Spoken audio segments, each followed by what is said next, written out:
Here are three essential shifts about autism that I wish every educator knew.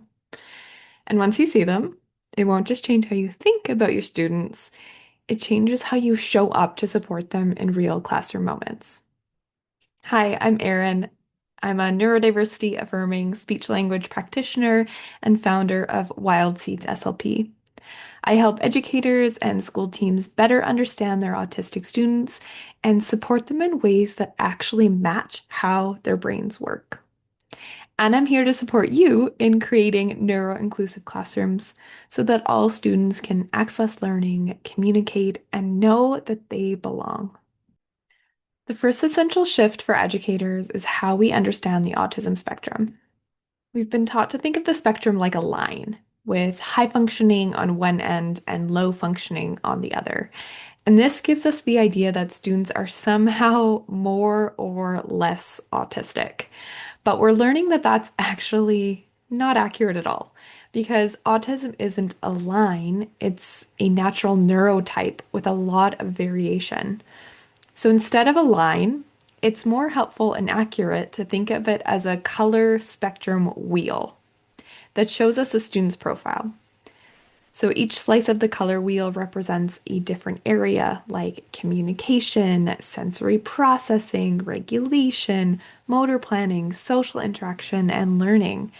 And then within each of those areas or colors, a student might have different strengths and different challenges, which means that they may require more or less support. So one student might need a lot of support with regulation, but less support with their communication skills, while another student might have a completely different profile, which means two autistic students can look completely different in the classroom and need different kinds of levels of support at different times. The second shift for educators is this. Many autistic differences are rooted in the nervous system. And that's because autistic brains process information differently. Neuroscience shows us that autistic brains are wired differently, with differences in how the connections in the brain are organized. In some areas of the brain, there's a lot of connection and activity happening all at once, which can make things like sound, light, or movement feel really intense for an autistic student. So, a classroom that might feel normal to us can actually feel really overwhelming to an autistic student. And at the same time, connecting information across different areas of the brain, like language, social cues, and classroom expectations, and sensory input, all of that can take more effort. So you might see a student who really notices these tiny details that others miss, or has really deep focused interests, but also finds it hard to process multiple things at once, like listening to instructions while navigating a busy classroom. And all of that directly impacts the nervous system because when you're taking in more information, then it's harder to process it all at once. Your system can reach overload that much faster. So, what we often see as challenging behavior is actually distress signals of the nervous system responding to that load. You can think of it this way. A brain is taking in more, so the nervous system has to manage more. So if we stay focused on only the behavior we can see, we are actually missing the need that's underneath it. And that's where support can start to miss the mark. The third essential shift is communication doesn't always look the way we expect it to. We've often been taught that communication should look a certain way.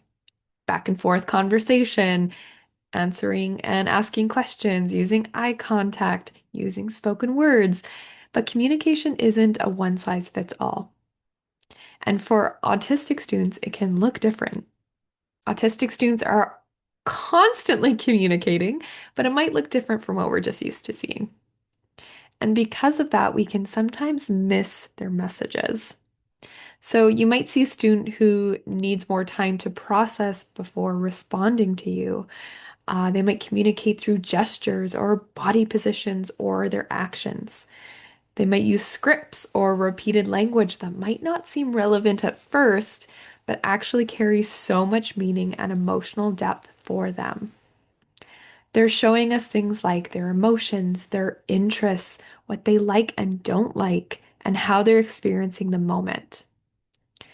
So, a student might show joy and excitement by jumping, flapping, or running. They might show that they feel safe by leaning into you or bringing you something that they love. They might advocate for themselves by turning away, moving your hand, or creating space. And all of that is communication because communication doesn't equal words, it's a message. And our role is to learn how to notice it and understand how it shows up for each student. Now, here's where many of us get stuck because in education, we're often given strategies, what to do, without a deep understanding of autistic differences.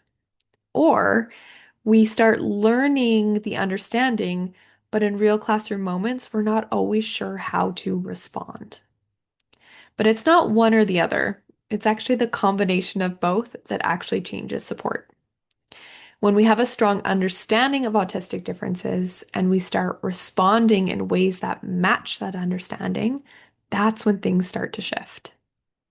And that's exactly what I'll be exploring inside my free masterclass, Autistic Communication Supports in the Classroom, and how these shifts in understanding start to influence the way we support autistic students' communication in everyday classroom moments, and what it can look like to respond in ways that are more aligned with how they experience the world.